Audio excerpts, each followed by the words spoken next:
Hey everyone, welcome back. I'm Michael Sandler, your host on Inspire Nation. If you've ever wanted to discover who you truly are and awaken to your capacity, then do we have the Transparency Show for you.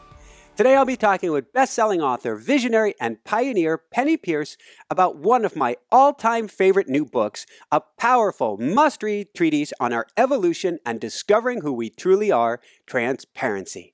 And that's just what I want to talk with her about today, about seeing through to our expanded human capacity and an awakened state of super clear consciousness.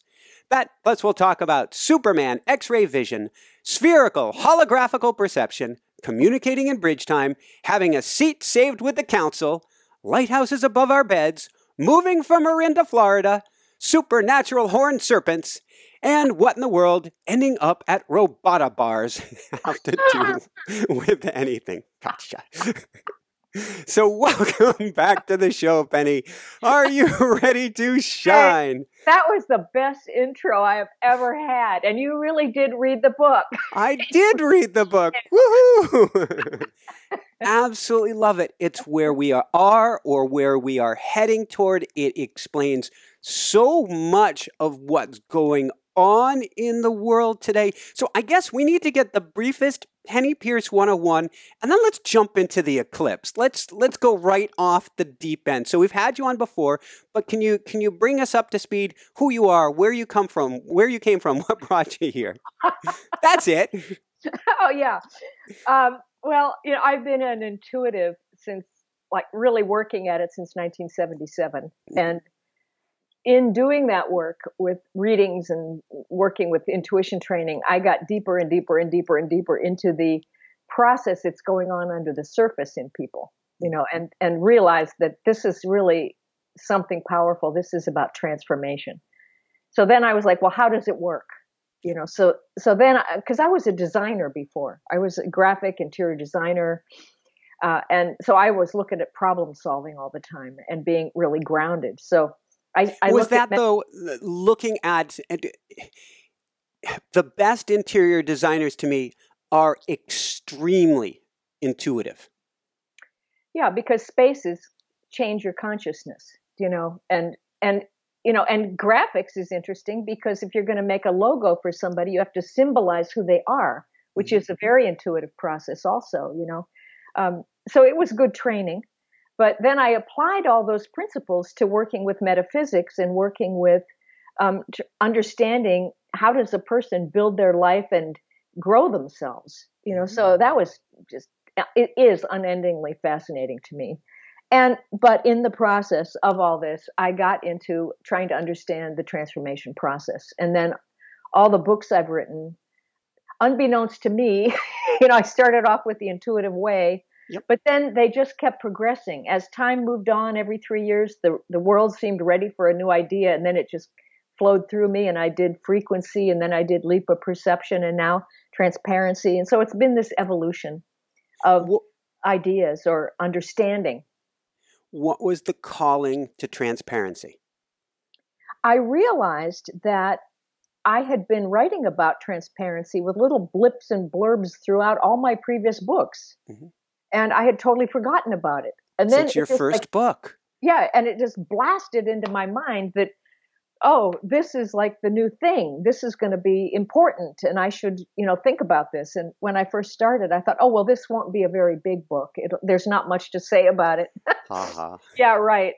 And so I started outlining it, and then it started filling in. And oh my goodness, there was so much. Like, why do we have secrets and lies? And I started thinking about the opaque reality versus the transparent reality and what causes that and how can we deal with all these things. So it ended up being much more than I thought it was going to be. Beautiful, beautiful, beautiful. I had a dream last night that fit in with this interview. It was before I dove into your book. Had a dream. I was at my sister's, her kid's birthday party, something like that. There was a vending machine. And the vending machine didn't work normally. You pried the vending machine open, and if you punched in a code on the inside, you could manifest on the outside whatever you desired. That is so perfect as a representation of the universal laws. That is great. That is great. So let's dive in. Should we start with the eclipse and what's going on right now, or should we is there some background knowledge on transparency we should discuss first? Well, let's talk about the idea that, some of the background on transparency is that everything has been accelerating for quite a few years, but it's gotten really intense.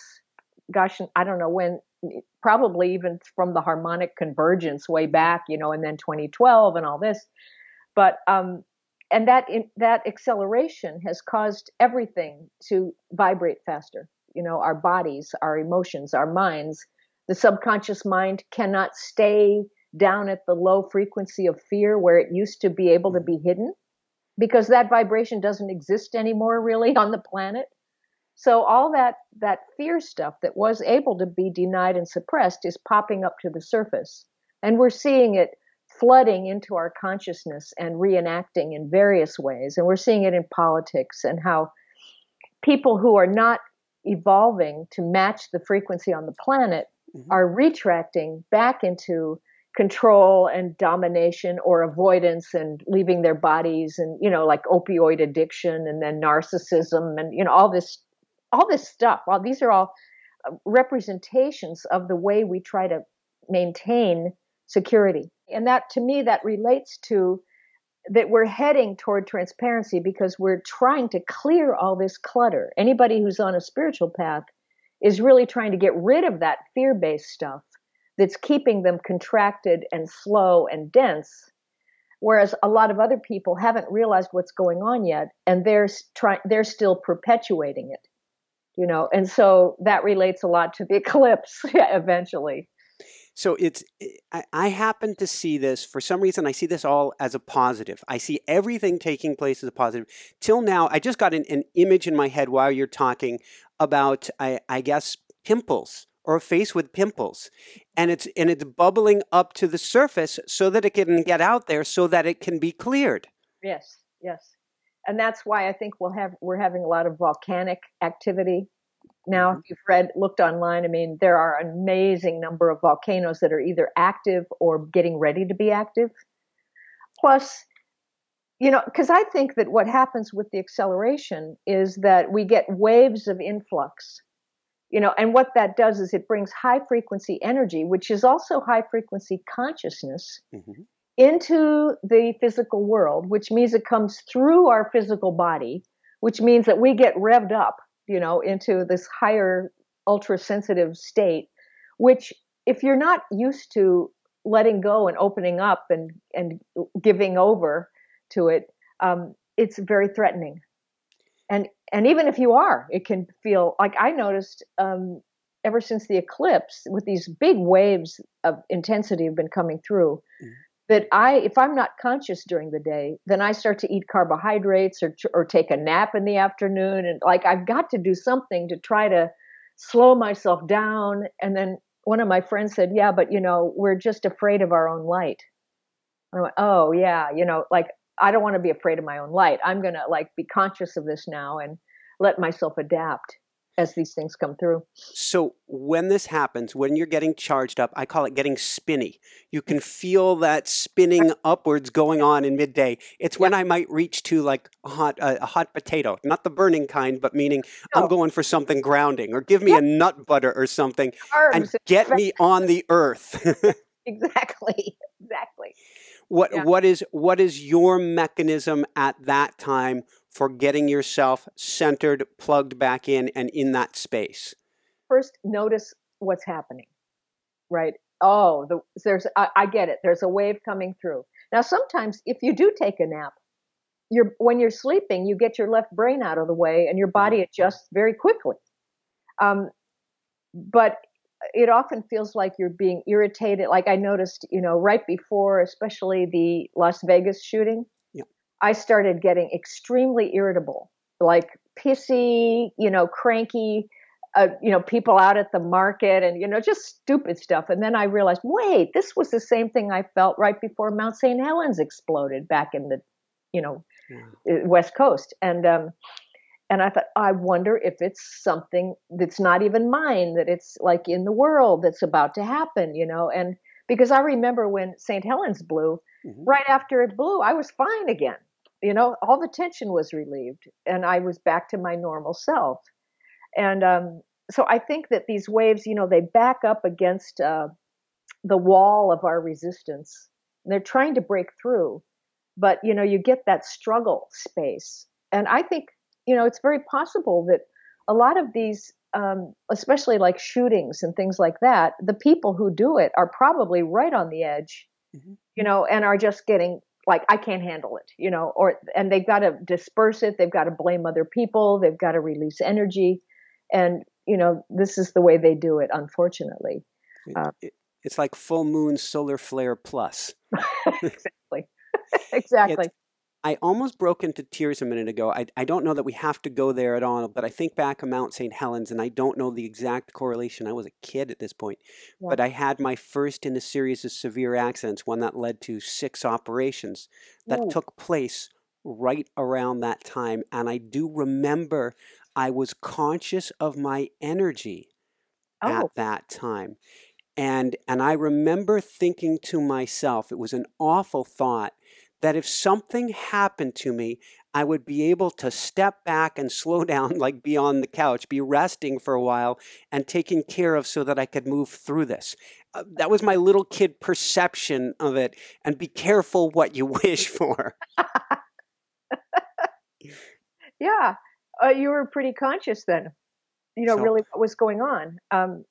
But I think, you know, we get so caught up in the left brain, you know, and that linear logical thinking where everything's kind of separated into bits, that we forget to feel into the underlying flow of what's going on, or the right brain knowledge of, you know, right brain is all unified field consciousness. You just drop in and everything's there all at once. You almost, you know, it's an immersion. And there's no language, but it's a direct knowing, you know, and that's where you really access intuition. Then you have to bring it back over to the left brain to make it meaningful, right? But don't stay there. Then go back again and get some more insight, you know, and intuition, and come back. So there's a rocking we have to learn. But you know, I think that we're so programmed, inculcated into living in the left brain and thinking we are the left brain. You know, identifying with that. And if the more you do, the more you have an ego dominance. I think too much left brain is ego.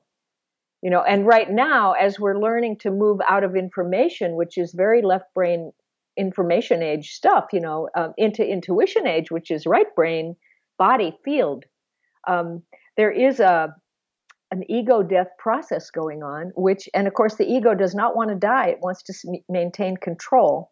So we're having huge struggles about ego trying to maintain dominance. But I will predict that it will not last very long, that the other energy is coming up fast. And so narcissism and people who are representing themselves as big narcissists and you know, certain people in politics that are worldwide, not just in our country, are it's not going to win. You know, they will go down. Something will happen. And I'm a crazy loving kind of guy. My heart goes out just as well, because when that appears in somebody, that person or persons is struggling very badly and is wrestling with these same issues, and is us. They're us. That's right. And it's a deep level of fear. All I know that we can do is clear it in ourselves. Yeah. You know, like you see it out in the world on TV and politics, and you say, well, where does that exist in me in some similar level? You know, so can I not defend myself? Can I not try to distract people or myself? Where can I just be really present, really honest, really vulnerable, really humble and transparent, you know, so that nothing is contracting and in the way. And you clear one space in the unified field that's your little place, right? You know? We're writing a book right now. I guess I don't know. I became a plural a long time ago, but we're writing a book. It's called Open-Hearted Warrior, and it's about dropping the shields and going from here to here, going from head to heart, and walking forward with all shields down. Yeah. That resonates so much with transparency, and you said about dropping in. How do you define transparency? What I noticed when I was writing is that what we assume is transparency right now is what I started calling horizontal transparency, which is it's a kind of artifact of the information age, where we think transparency is about information. Like, I want full access to information about anything. I don't want to be lied to. I want, access to the leaders. I want them to be honest with me. And that kind of thing is really growing. People. TV cameras everywhere. Well, yeah, that's true too. I remember the sales force at my publisher said that they were kind of confused because what they were doing doesn't work so well anymore, because the audiences, they want personal connection with the authors, and the sales force can't do that. So anyway, I think that horizontal transparency is a limited kind of transparency that relates to the information age. It's linear. It has a lot to do with separation, meaning, where people feel separate and like they're lying to you, and you feel that sense of, and immediately we're so sensitive, we notice when people are withholding immediately. We can't stand it, can't stand it. Anyway, so that's one thing. But the real thing that I've been talking about, and what you're talking about, is vertical. It's where we're realizing that the soul and the spiritual realm, which is the non-physical realm, is actually inside the physical realm. Your soul is in your personality. It's in your body. Always has been. It's the inner part of your vending machine that's creating the outer product, right? So well put. It's like your soul is creating your life so that you will learn the things you need to learn and evolve to the level that you're capable of evolving to. And so it's not out there like a balloon somewhere, and you don't have a soul. You are the soul right now in this present moment. So realizing that is a huge step. And then as soon as you realize that, you also realize that, hey, inside, matter, inside my coffee cup and the table and whatever, is light, is energy, consciousness, molecules full of light, and so nothing is really inanimate. Everything is conscious, and everything is made of energy. And then you start realizing that the spiritual realm is actually manifesting the physical world. So it's already inside of everything. All right, this is an integration that's always existed, but really only probably high priests in the past realized this. But now we are all realizing it. We're able to. And it is that integration that causes transparency. The reason is, I think, is that when you realize that you're the soul doesn't even know what fear is. That is like something based on separation and opposition. That soul has no separation or opposition from anything else in the spiritual realm. It's all one. And so it doesn't compute. So then you become the soul here and now, and you go, and people start talking about fear and defending themselves and narcissism and, avoiding things. And you go, well, that's so stupid. Like, that doesn't even make sense anymore. Why would I want to do that? And you start letting go of old behaviors because they just don't really work. You talk about in the book, in fact, this is one of your lines. You say the last gasp of the more negative path to transformation is when you are finally so exhausted. Yeah, it's like you're exhausted. You're like bored, really, with the old way of doing everything. You're like, oh gosh, that is such like a dinosaur reality. That's not the way I want to do things anymore. It's possible to have things happen very quickly in the moment, have it work for the way I want it to work. And even if so-called negative things happen, that's still just data that's coming because it's helping you evolve. I think that's a really important quote or comment. Maybe we can go back to that all of it's neither good nor bad, it's data. Yeah. And it's all evolutionary. If something so-called negative comes up, it's probably a place where you got stuck in your past or a past life or something, and you had a partially experienced experience. You got stuck in the fear, and contracted and then never like exhaled again. You know, you never understood what really what it was all about. And now when it comes up again, it's for the reason that you need to see it from the sort of soul's eye view or God's eye view, so that you understand the whole picture and go, oh, that silly thing, that's not even real. Or, oh, that was my mother's idea. That's not about me, you know, and you know, melt these things away.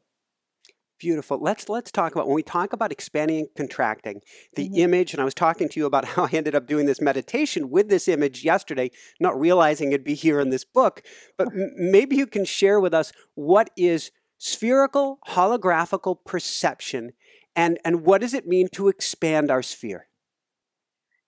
Okay, that's an entire book. It's called but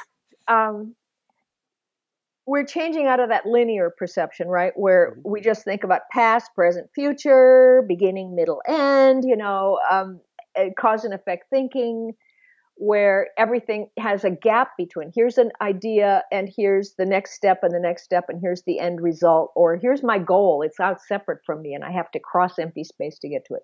It takes time to do that. It's slow, right? Just by the way the inner geometry of that thing works, it's slow. Well, because of the acceleration, everything's going faster, but what's really happening is all coming into the present moment. So there is no linear process. You think it's now, you know, and what that makes us realize is that there's just one reality that's a big ball around us. So there's the spherical. When you meditate, often you will feel yourself sitting in a spherical aura or a field of energy. And it's very common that, you know, we talk about it, my sphere of influence, right? You know, it's a common term. We think about spheres of this and that. So we actually are a spherical entities.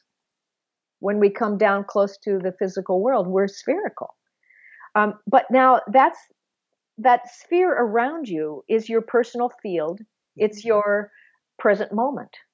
It's your conscious mind. You know, it's your reality at that moment.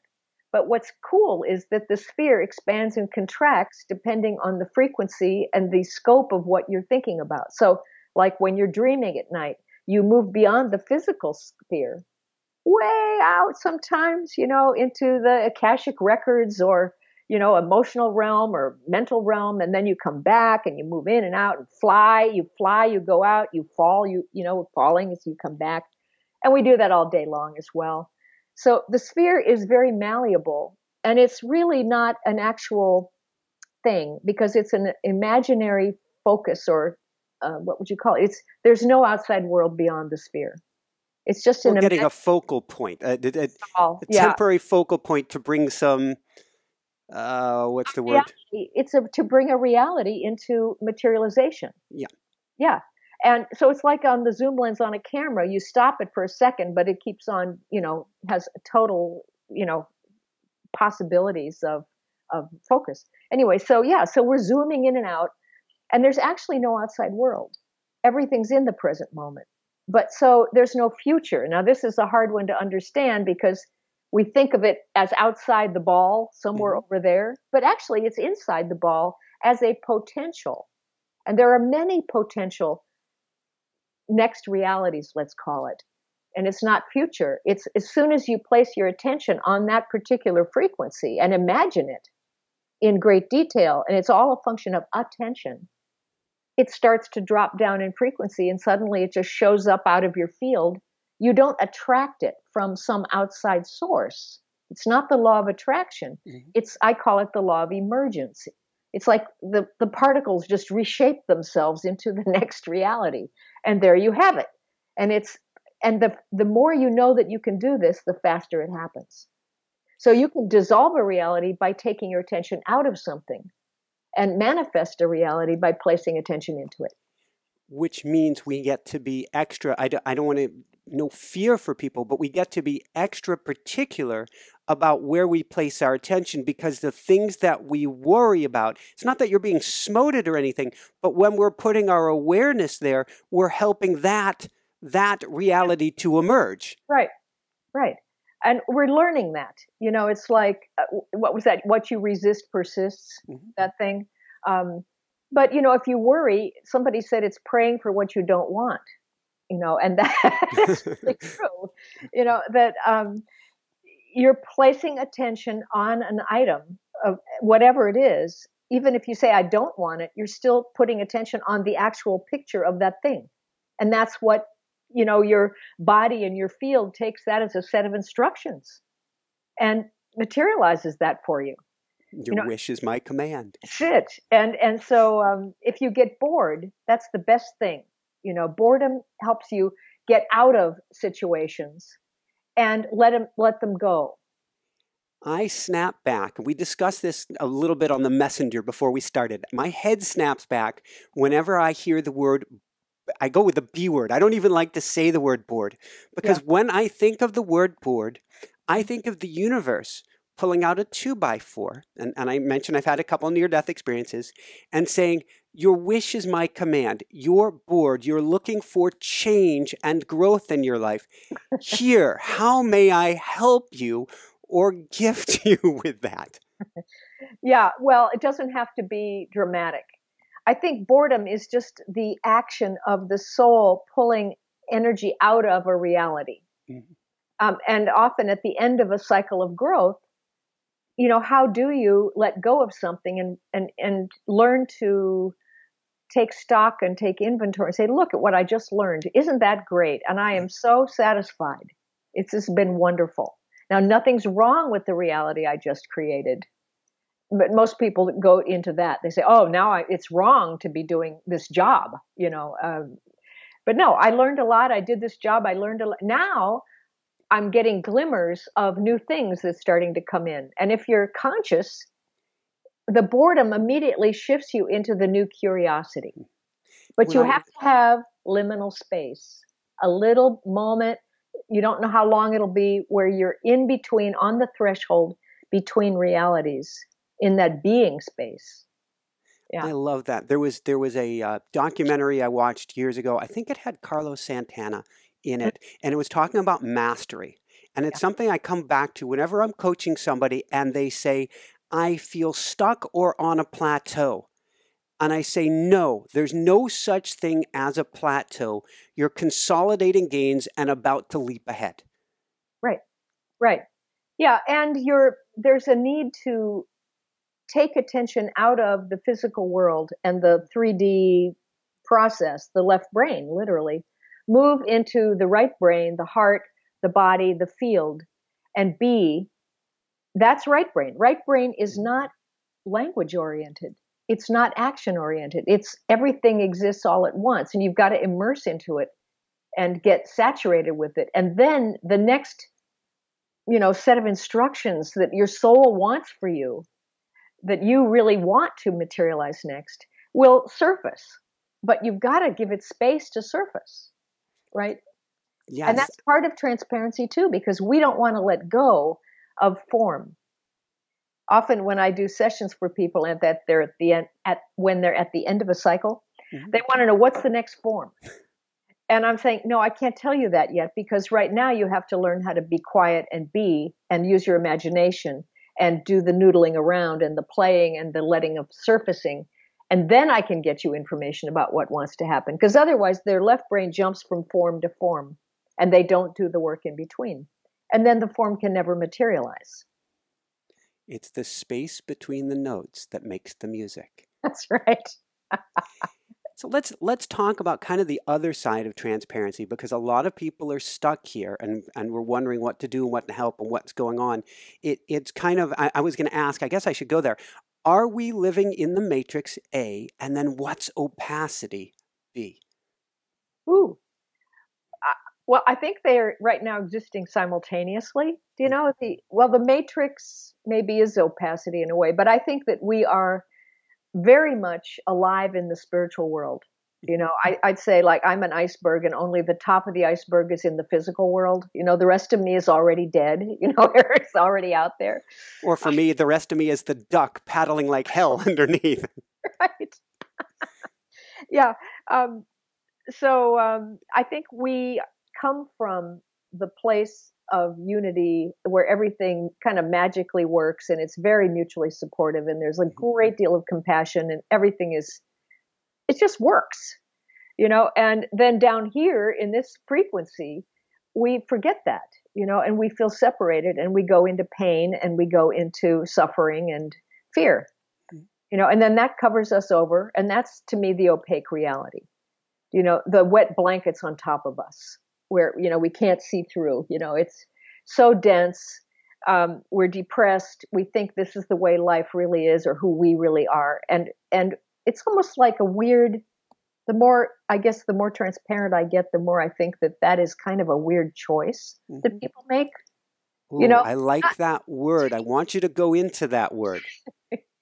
It's like, not that it's like an intentional anything, but it's kind of a choice based on fear where people don't want to know who they are. They don't want to know what they could be because they're afraid they can't be it. And so they'll vote for staying in the opaque reality because at least they know that, to me, transparency is based on honesty. And honesty is authenticity. And authenticity is based on humility. And humility, to me, is not to be less than anything, but to be just the statement of truth about who you are in that moment. Just a simple statement, of who you are. And actually, the simple self is the great self. It's immense. It's two pieces of that. Yeah. I keep on giving you the double zingers here. Tell me about the simple self, A, and then part B, and I can double us back around, is you mentioned afraid, you said what we can truly be, and we're afraid of that because we're afraid that's not what we can be. That's probably a lot to even... Yeah, it's like after I say things, sometimes I can't remember I said it. The left brain, let's go back to that. The left brain is kind of part of its function, or has come to be, that it tries to preserve our safety. It doesn't want us to change too much. It doesn't want us to go into dangerous situations. It's kind of walking the perimeter constantly, checking, don't do this, don't do that, and so it tends to make a lot of negative declarative statements about, well, I'm not a dancer. I can't dance. Well, if I did dance, it would really expose me to all my vulnerabilities or something, or singing or whatever it would be. So the left brain dominance, I think, is a big part of why we don't take any chances. And you have to have some exposure to your right brain, to your intuition, to your soul, to your undefined self, to realize how big it is and how free it is and how creative it is and how joyful and excited about creativity that it really is. And then once you have some experience that way, that you can look back at your left brain self and say, that is just too small for me. I don't want to just be an academic, or I don't want to just be, defined this way, the way my parents defined me, for instance, or something. I want to break through some of those boundaries. And I think everybody gets to that point. So I don't know if I'm exactly answering your question. You're getting us along there. I'll go along those lines because I'm now going into the how-to mode. You said the little self is the greatest self. The simple self. Thank you. The simple self. So what's the simple self, and how do we, if we're listening to this and we're feeling stuck in that left brain side of things, and we're hearing this and going, this sounds fascinating, but how do I start to move past this heaviness, this opacity? What do I do? Right. Suspend your internal dialogue. Stop the self-talk. Get quiet, get centered in your center of your head, center of your heart, center of the base of your spine. Get inside your skin. Breathe. Drop your attention into your body where you can feel your heart beating, this miraculous thing that is your heart that just keeps you here. And it's an amazing thing that you just want to thank it every moment for. Thank you for beating, and then, pushing my blood around in my veins, and oh my gosh, and my brain is working, and it's so amazing. So to get down in the body and move into a kind of communion state, you're talking yourself into a unity consciousness by doing this kind of thing, by just getting coherence, yeah, by getting quiet and feeling into what's going on in the moment. So you feel into your body. That's your first thing that you can do, and realize the magnificence and magic of the way it works. It does not, you don't have to tell it what to do. It really will heal itself very quickly. Like you can heal a disease just the way a scab heals on your arm, because that's what it naturally wants to do. And then you're connected to the air. You're connected to the objects around you, and you can take your consciousness and move it out more and more until you feel this communion state. And then just stay quiet and be quiet for a while. Give it a rest and wait until the field itself starts to have a way to flow into that quiet space you've opened up and give you the next set of instructions. Or it'll be a new idea that's exciting or something you're really curious about. But it comes out of the quiet, never out of the busy mind. Is it the quiet that we're talking about when you mention the process of emptying Pandora's box or cleaning up our clutter? Well, mentioned before that because the subconscious mind has really no place to hide anymore, that all the things that were in Pandora's box, which are all those little fears and little demonic thoughts that we have, they're coming to the surface, which means they're coming into our conscious mind, and in society, they're coming into current events, into the news, into the, collective consciousness.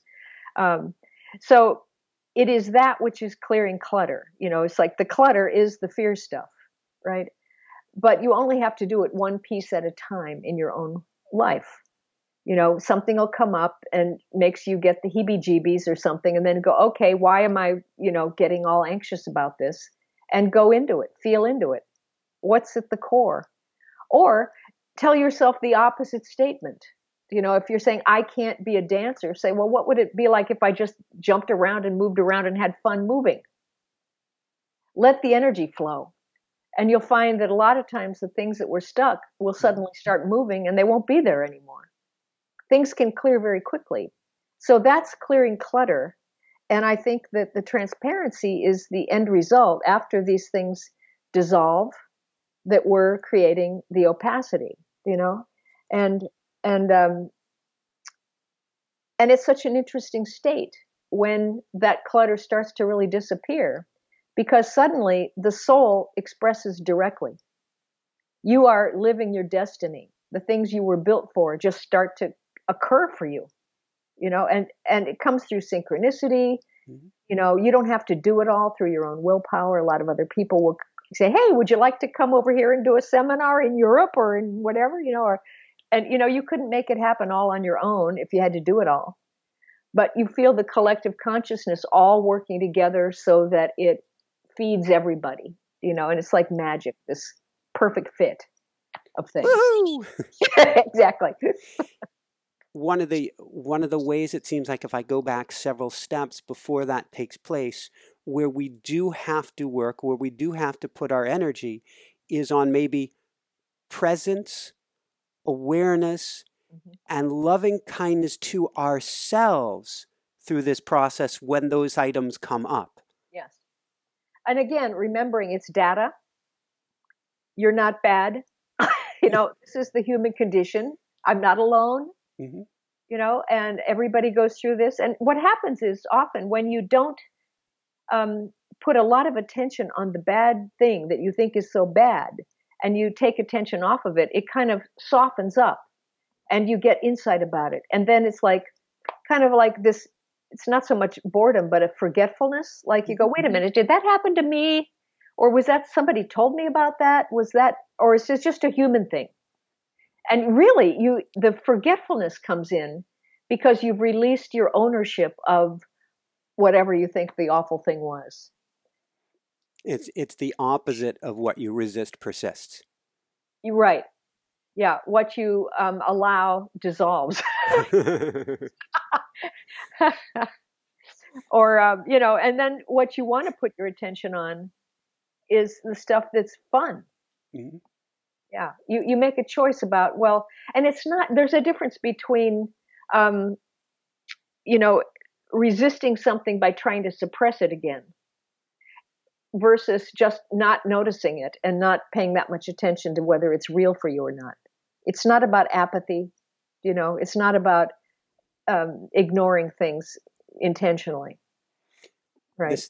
This is going to sound, it doesn't, what you demonize dissolves. Yeah. Yeah. Right. Tell us more about the fun. Oh, I think that to me, it's just like magic when you get synchronicities or you just think of, I had a friend call me the other day at the same moment I was calling her, and we got I busy. love that. It's like, wait a minute, how did we do that? These things just, it's a lack of working with your willpower and cleverness and forcefulness to try to get things to happen all the time and get people to notice you. And there's much more of a sense of, I'm already interconnected with everybody in the non-physical world. So let me just put the idea of what I want or need in there, and anybody who wants to will come and help me. Because in that inner world, we like helping each other. We're very interconnected and very cooperative, and what helps the other actually helps you, and vice versa. So everything is win-win-win-win. So it just, when you start feeling how that works, that perfect fit, it's like so mind-boggling. You cannot figure out how it could be that engineered with the complexity. Let's dive into that for a brief second. We've got 2 books in the works. Our first book is actually on automatic writing and how to get out our intuitive voice onto the page so that we can hear what's going on. You talk about in the book the importance of writing about things. I think for the purpose of deep diving, maybe you can share with us about that. I've always found that writing is a way to make things conscious. And direct writing, which I talk about, it's not exactly the same thing you're talking about, I think. Automatic writing is a mediumship kind of thing where the hand writes by itself. Mm-hmm. Direct writing is your mind is still involved, but you're sort of like taking dictation. You're like getting a word and you write it down, and then the next word comes and the next word comes, and then a whole thought comes, and that's the way I write my books, really, is I have an outline, but then when I start, I think what happens is I get impressed with large patterns of knowledge that are hugely complex. And then it slowly, like translates into my left brain and it gets linear, and I write it as a kind of a translation. But I don't try to figure it out. Mm-hmm.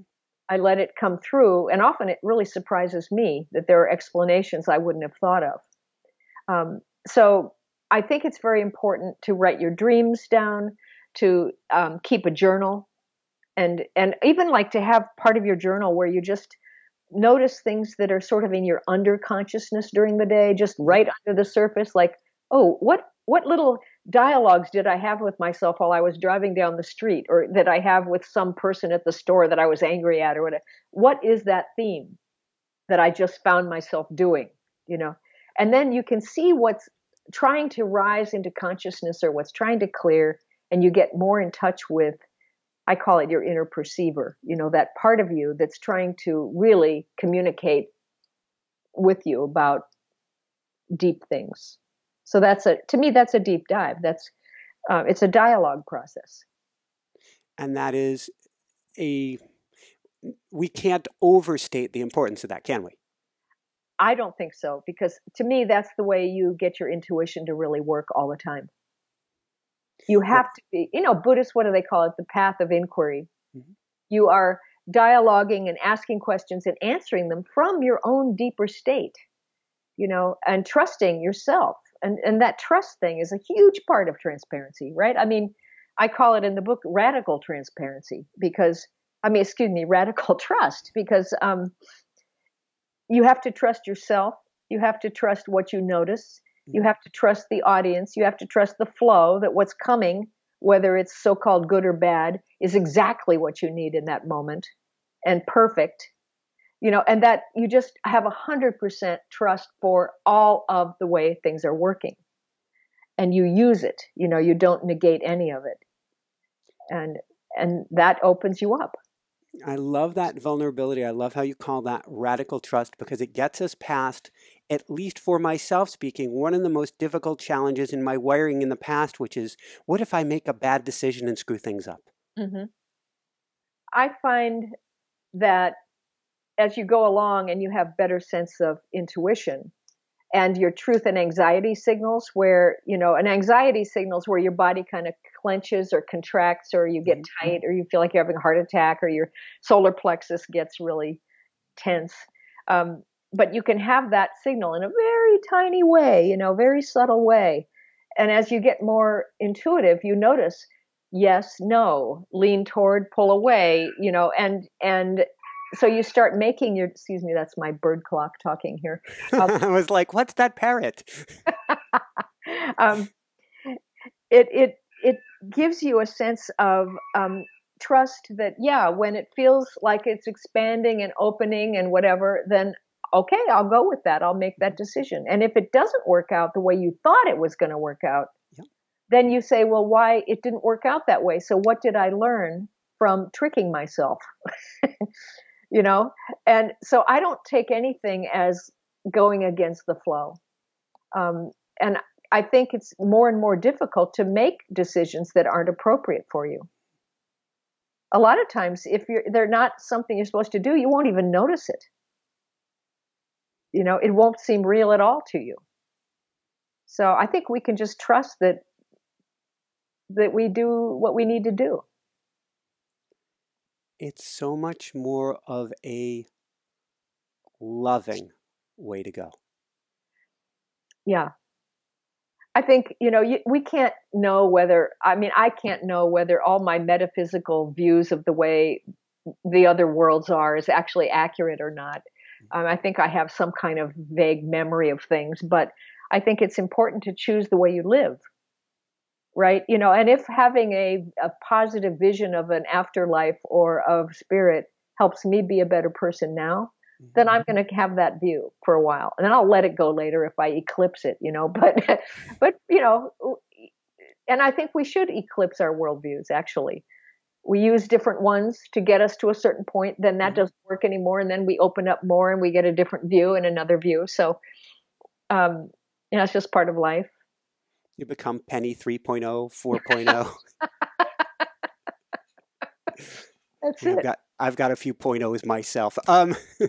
What's the importance of keeping ourselves in the frequency of love? Well, that's it. That sense of to me, love is not a romantic kind of mushy gushy thing. It is much more about this sense of the mutual inclusion, mutual support, perfect fit, everything working together, this amazing unity and glue of the universe that makes reality work. And so if you stay in this kind of amazement and reverence about this kind of thing, and it fosters gratitude, which is where you stay open. Gratitude helps you just stay open to the receiving and giving. Anytime you close down, if you can be in gratitude, you open back up, and so I think staying in the love, it's kind of compassion, because the heart to me is a place of perfect understanding. It's not really a romantic place.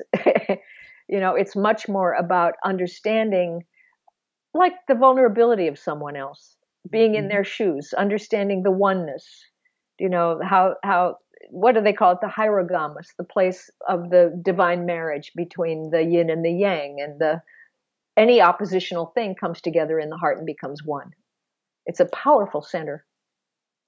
Beautiful. When we talk about oneness, I can't resist but going there. What in the world does a robota bar have to do with anything? Well, that was an experience I had in Japan, because I worked in Japan on and off for like 20 some years, and I really was affected very deeply by the culture and understood so many things about unity there. and Americans, we're so used to dealing with everything as individuals. So if we were after a seminar in Japan, we would all come out and we'd be standing on a street corner, and they would say to me, what kind of food would you like?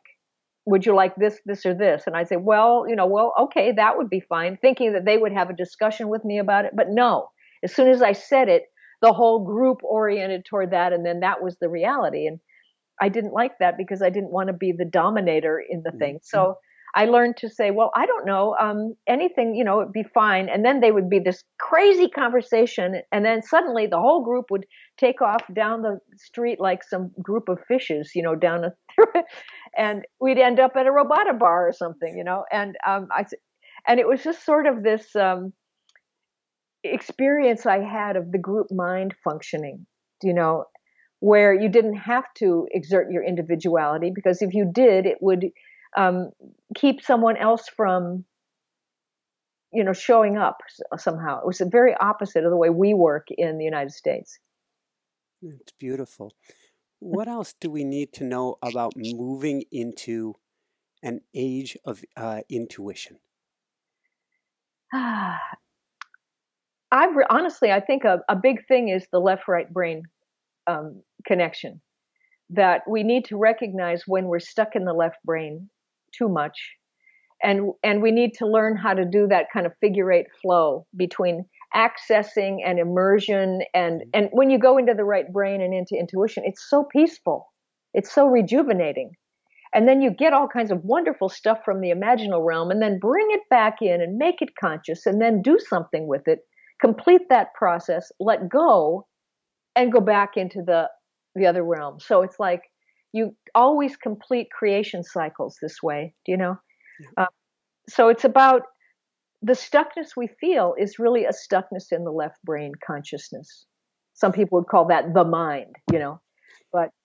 So if we were to take, I always use this graphic imagery, please forgive me, monkey. If we were to take a monkey and throw it in the wheel, sorry, monkey, how do we then pause and get ourselves out of the left brain if we bring the awareness and realize, hey, wait, I'm stuck? Silence. Because remember, the left brain is always talking. It's about language and description, and analysis, but it's always describing and making things meaningful. And if you can just drop that for a minute, go blank. I used to make the mind like a tight fist and then let it go loose, and just blah. And I like that. Yeah, you remember, I used to think why people thought stupid people said duh, because when you do duh, it opens your brain up into, total openness. It's wild. Anyway, yeah, get quiet, go into that kind of just really open, relaxed, porous kind of state. Sometimes they say pretend you're a dog, just enjoying, just being, and let yourself saturate into that state. But we don't stop too much lately, to allow pauses. Yeah. I love it. If I was to take off my coaching hat, and thank you so much, that's so important. If I was to take off my coaching hat and give it to you today so that people don't just listen to this interview, but they take action, what one homework assignment would you give people to begin working on today? I would, I have that meditation, the diamond light body meditation, where you imagine that your diamond light self is standing behind your back, and he or she, whatever, looks exactly like you, but no blockages. There's just a pure, clear, transparent, high vibrational body. And you imagine that body stepping inside you and settling down, and then every part of that body matches up a physical part of your physical body, like you have diamond light eyes and diamond light brain and diamond light vocal cords and everything. And you scan through your body and you let the diamond light part take over. And as you do, and you let the diamond light self kind of take over everything, you kind of go in there and you say, well, please help me, because I don't really know what I'm doing, but you do. And then that diamond light self comes in and it starts to work your brain in a different way. It helps your heart in a different way. It goes into your marrow of your bones, and everything gets raised up to its higher frequency state, which is the ideal state. And any place you have pain or any place where the cells are contracted, they relax. And you use that diamond light archetypal self really as the inner blueprint for your optimal self. If you do that a lot, your body will start to get the message that, oh, this is who I am. And pretty soon you realize, wait a minute, I am that diamond light self. And I am here right now in this body and I'm running the show. It's a very powerful thing to do. And it means that you have to practice choosing. Now, in frequency, I talk about your home frequency, which is that vibration of your soul in your body, or you could call it your preferred state. It's the way you feel when you really like yourself, when you're feeling good about who you are. And it's not ego. It's just childlike kind of, full of yourself kind of thing. Yeah. And so choose that. And every time you get knocked off center, use one of these little methods to get yourself recentered, back into the preferred state, opened up, relaxed, clear, unprotected, exposed, no lies, no masks, no hiding, just here I am, simple me, and it's okay if you see me, I don't care. I have nothing to hide. We're all human. We've all had weird stuff.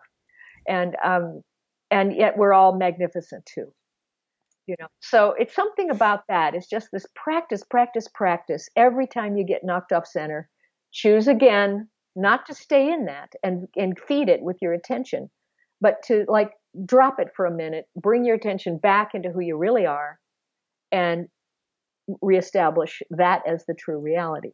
And pretty soon you will stay there. The muscle, you're strengthening it. That's it, yeah.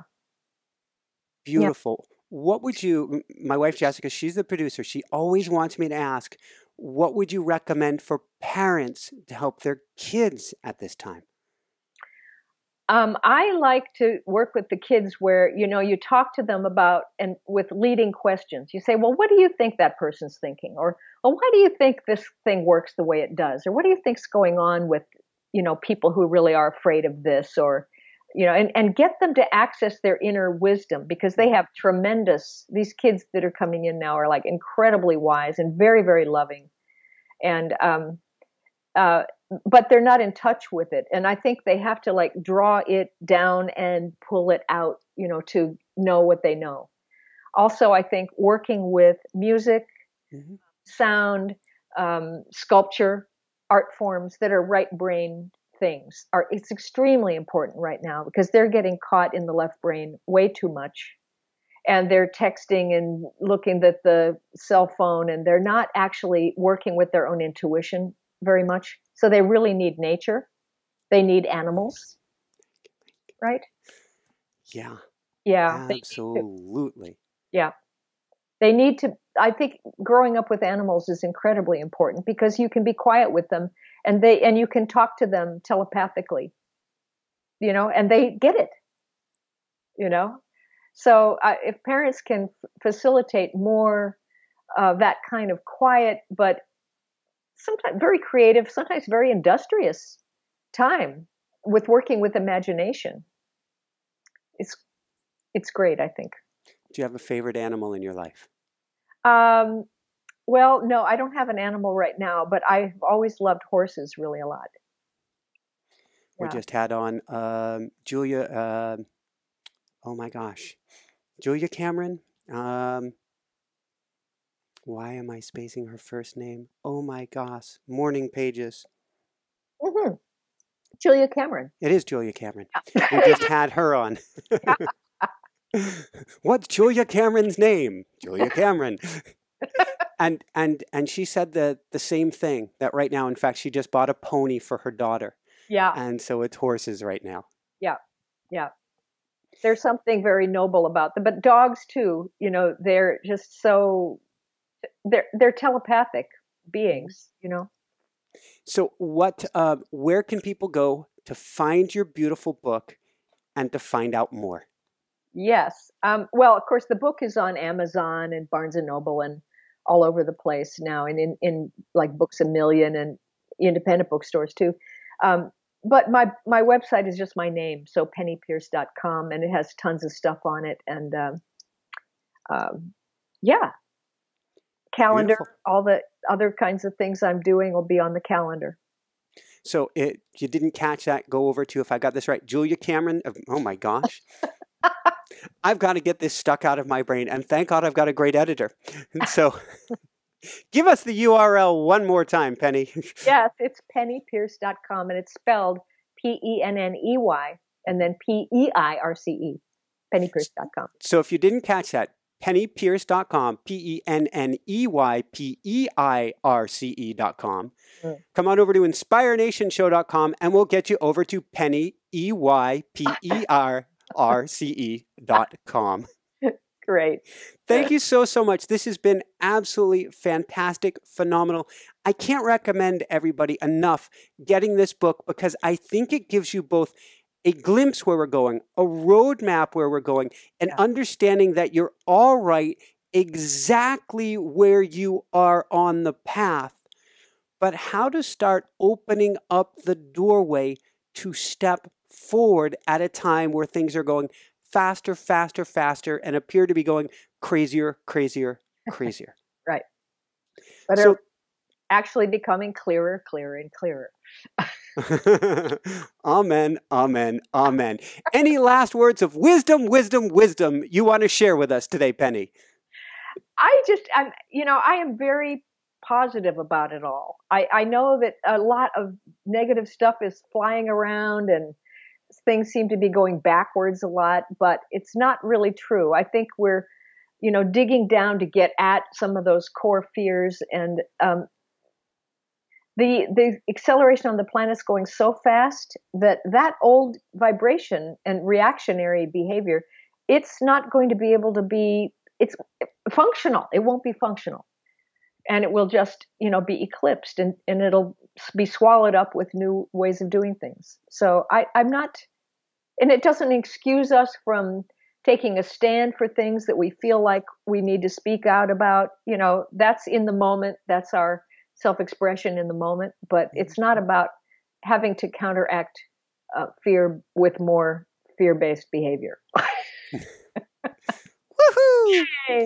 And I don't know if you know that you did it on a conscious level or not, but we started with the eclipse and you brought us around full circle and said it would be eclipsed. Well, isn't that interesting? I never thought about the actual eclipse as being the eclipsing of something else, not just, an astronomical thing, but actually, a symbolic thing in the world. That's really cool. Well, you came up with it here first. So for everyone out there, this is Michael Sandler saying, be well, have fun, get transparency, and begin seeing through to your expanded capacity today. And shine bright. Woohoo! Thank you so much, Penny. That was great. It went really fast and fun. Really fun. That I've done my job. Yeah, good. Yeah, you all bring out the best in people. Thanks so much for watching. If you enjoyed it, be sure to like below. Also, leave your comments. Have some real fun with it. Subscribe to our channel where you're going to get more great videos, more interviews coming up.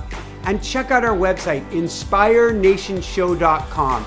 That's where you'll find tips, blogs, information, videos you won't find anywhere else, and useful and helpful resources to really help you kickstart your life and to shine bright. Thanks so much again.